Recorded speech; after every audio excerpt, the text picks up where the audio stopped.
all, greetings from the apocalypse. So this week in the studio, we got a little further with Alexis's tubing.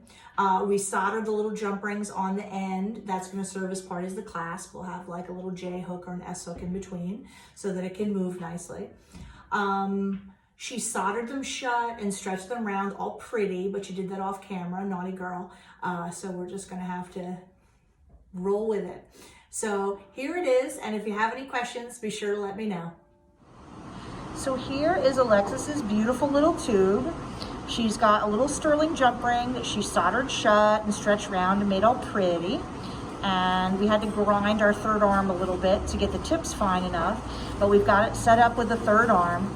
So now I'm going to apply the solder and we're going to solder it.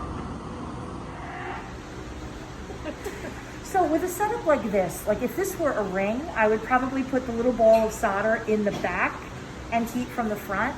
But because the way this is so small, it's a little harder to see this if the solder ball moves around. So I'm not going to put it in the back. I'm going to put it in the front, and I'm going to kind of heat from the side so that it gets drawn through. So usually I've made my beautiful little ball. I'm going to dip it in some paste flux.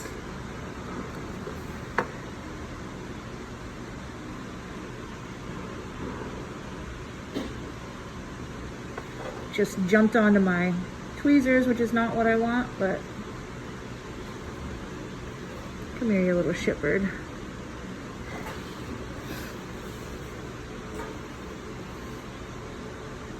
See, for everybody at home, this is what soldering is like. We're just used to it, and we don't get as upset. Because it's literally resting inside the jump ring, which is not where it goes. And the flux is holding it there. There we go. Pull it out. Put it in the right spots.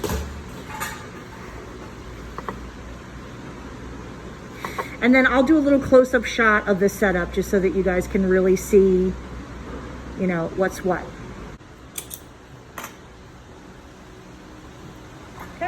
So first I'm going to dry the flux gently, and if anything moves out, you don't have a pair of nice Jewelry Arts tweezers? Not yet. Oh my God, the shame of it all. So I'm going to dry this a little gently, and like I said, I'm just ready to poke it if it needs poking. Okay, and then I'm going to heat from over here.